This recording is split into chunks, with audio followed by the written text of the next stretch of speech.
2024 के जो इंतखाबात हुए उसमें आपकी जमात के मुताबिक धांधली हुई, तो जो 18 के हुए उसमें क्या समझते हैं, धांधली हुई थी या नहीं हुई थी? देखिए मेरी बात सुने, ये कहना कि जी चूंकि एक चीज उस वक्त ये हुई थी तो अभी भी जायज है। वैसे हुई थी? नहीं हुई थी। हम तो समझते हैं कि हमारा मैंडेट चुराया गया था।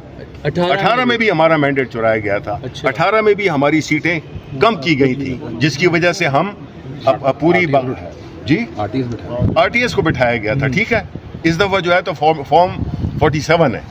तो ये जो है ना, ये मत कहें, हमारी पार्टी तो वाहिद पार्टी है जिसने कि 2000 आते ही ईवीएम को इंट्रोड्यूस कराया। आपको पता है उस वक्त साइंस टेक्नोलॉजी का मिनिस्टर मैं था, ये मुझे जिम्मेदारी सौंपी गई थी, वो हमने की, हमने कानून साजी की। और जो पहला काम किया इस कठपुतली हुकूमत ने कि आते साथ ही इन्होंने वो किया, उसको ईवीएम को भी कैंसिल किया और ओवरसीज वोटर्स को भी कैंसिल किया, क्योंकि ये सब समझते थे कि इस मुल्क में जब अगर शफाफ वो होंगे, इलेक्शन होंगे, तो उसमें कोई भी जो है ना, जो जेन्युइन पार्टी है वही आ सकेगी, और वो इनको सूट नहीं करता था। और इसीलिए उन्होंने उसकी मुखालिफत की। नैब लॉज और ईवीएम और ओवरसीज वोटर्स को कानून साजी को रिवर्स करना, ये इस हुकूमत का सबसे पहला काम था, ये आपको भी पता है। तो इसलिए ये कहना कि जी 2018 में हुआ था, 2013 में हुआ था, 2000 इसमें हुआ था, 77 में हुआ था, चलते जाएं। लेकिन जब ये मंतक होगी कि जी चूंकि उधर भी हुआ था, ये बकौल आपके, तो इस वक्त भी जायज़ है। ये देखिए, इन बातों से हमें निकलना है। नहीं, मैंने बात नहीं की। नहीं, मैं वैसे ही कह रहा हूँ ना कि तासुर तो ये जाता है ना, कई लोग बात करते हैं, सिर्फ आप नहीं है, कई लोग ये बात करते हैं जो अपोजिशन वाले हैं कि जी 2018 में भी यही हुआ था, 2013 में भी यही हुआ था।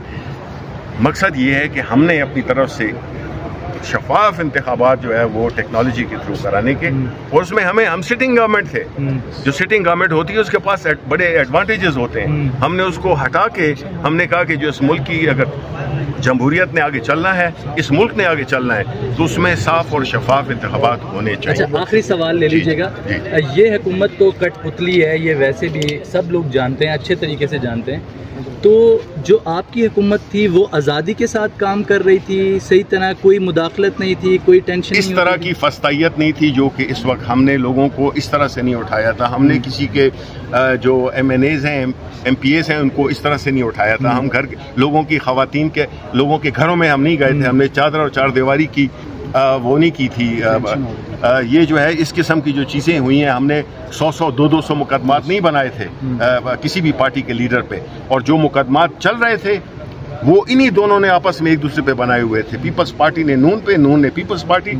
उस मुकदमात में जो करप्शन के थे उसको हमने बिल्कुल, जो हमारा मैंडेट हमें दिया था कि हमने अकाउंटेबिलिटी करनी है, हमने एहतसाब करना है, और उसी जो उसमें फिर ये अपने आप को कहते हैं कि जी हमें तो पॉलिटिकल विक्टिमाइजेशन हुई। वो भाई पॉलिटिकल विक्टिमाइज, वो केसेस देखो कि वो किसने इंस्टीट्यूट किए थे, किसने किसके खिलाफ किए थे, उसकी आगे उसको किया था। हमारे दौर में एक ही वो था शहबाज शरीफ पे, मनी लॉन्ड्रिंग का 24 अरब रुपए का। वो जनाब आपने देखा जिस तरह के हुए, जिस तरह के नवाज शरीफ के केसेस, वो जहाज से भी उतरे नहीं थे, तो इस वक्त वो तैयारियां हो कि उनको क्लियर हो गया। ये आप लोगों का पैसा है, ये हमारा पैसा है जो कि लूटा गया है, इसलिए इसकी हिफाजत भी आप लोगों ने करनी है। अच्छा, हमने करनी है। शिबली फराज साहब ये बताइएगा कि शेर अफजल मरवत का अब पार्टी में क्या स्टेटस है? वो वापस भूख हड़ताल कैंप भी ज्वाइन किया है, और दूसरा वो कहते हैं कि मेरे पास ऐसी थ्योरी है कि अगर मुझे खान साहब की रिहाई के लिए कहा जाए तो मैं करवा सकता हूँ। ये थ्योरी किसी और पाकिस्तान तहरीक इंसाफ के रहनुमा के पास क्यों नहीं है? देखें, बात यह है कि जहाँ तक के का ताल्लुक है, हम पार्टी के जो अंदर के जो मसाइल हैं, जो हमारे पार्टी के MNAs हैं, MPAs हैं, हम उसकी बात पब्लिक में नहीं करते हैं, क्योंकि हमारा प्लेटफॉर्म हमारे पास मौजूद है कोर कमेटी की सूरत में, पॉलिटिकल कमेटी की सूरत में। तो हम ऐसी सुनी सुनाई बातों पे हम कमेंट नहीं करते। ये हमारे इंटरनल जो इश्यूज़ हैं वो हम इंटरनली हैंडल करेंगे। ज़ाती राय इसमें एक चीज़ कर लें, ये कि वाकई सहाफ़ी अगर सवाल करें, चीज़ें करें तो होना चाहिए, लेकिन सियासतदान भी अगर इस हवाले से क्रिटिसिज्म को देखते हुए ऐसे काम करें जिसको याद रखा जाए, वरना जुनेजो और शौकत अजीज़ की सफ़ में लोग खड़े हो जाते हैं, वरना बाचा खान भी यहाँ पर रहे हैं और दिगर भी रहे हैं। तो ऐसे इकदाम अगर सियासतदान भी ना करें कि फ़ौज के साथ मुज़ाकरात के लिए कहें कि प्लीज़ आप एक नुमाइंदा मुकर्रर करें। क्रिटिसिज्म तो फिर ऐसे मौका पर होगा ना कि फ़ौज को दोबारा सियासत में धकेलने की कोशिश की जा रही है, बजाय पार्लियामान को मजबूत किया है।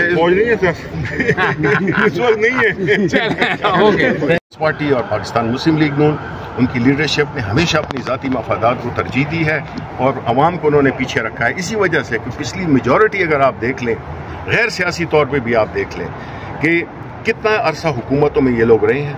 पाकिस्तान तहरीक इंसाफ कितना अरसा हुकूमत में रही है, उसमें आप 2 साल कोविड को भी शामिल कर लें, उसके बावजूद जो हमारी कारकर्दगी थी वो शानदार थी। लेकिन ये रजीम चेंज करके मुल्क को एक ऐसे टेल स्पिन में, एक ऐसे भंवर में डाल दिया गया है जिससे कि निकलना अब तकरीबन नामुमकिन नजर आ रहा है।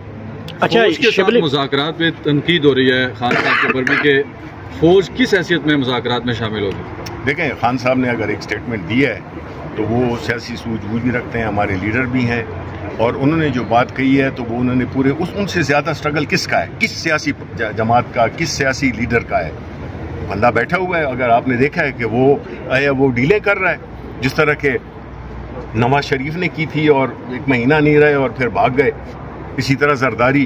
तो ये तो आपको देखना चाहिए कि आपके पास एक ऐसा लीडर है जो किसी मुल्क में इसी पास ही इसी के इधर ही बैठा हुआ है और अपने वो झूठे मुकदमात को फेस कर रहा है, और उसमें जो है तो सबसे सियासी बड़ी सियासी जमात, आप इग्नोर नहीं कर सकते हैं उसको। आप में से जितने भी खड़े हुए हैं, अगर दिल का हाल पूछूं तो आप में से 99% जो है तो पाकिस्तान तहरीक इंसाफ के साथ हमदर्दी रखते हैं, आप इमरान खान के साथ हमदर्दी रखते हैं। लेकिन ठीक है, आप अपना आपका जो वो है जो प्रोफेशन है वो इस चीज़ की इजाज़त नहीं देता कि आप बल्कि बाज़ तो खैर करते हैं, यहाँ पे भी मौजूद हैं कई बड़ा वो एक NT-PTI का उन्होंने वो बनाए हुआ है, उनका हक बनता है। लेकिन मेरा ख्याल है कि आप जब तक एज अ सहाफ़ी अपने एक न्यूट्रल और एक ऐसा बैलेंस किस्म का अप्रोच रखेंगे इशू बेस्ड, तो मेरा ख्याल है कि आप बहुत आगे जाएंगे। अच्छा, वरना आपका हाल सलीम साफ़ी जैसा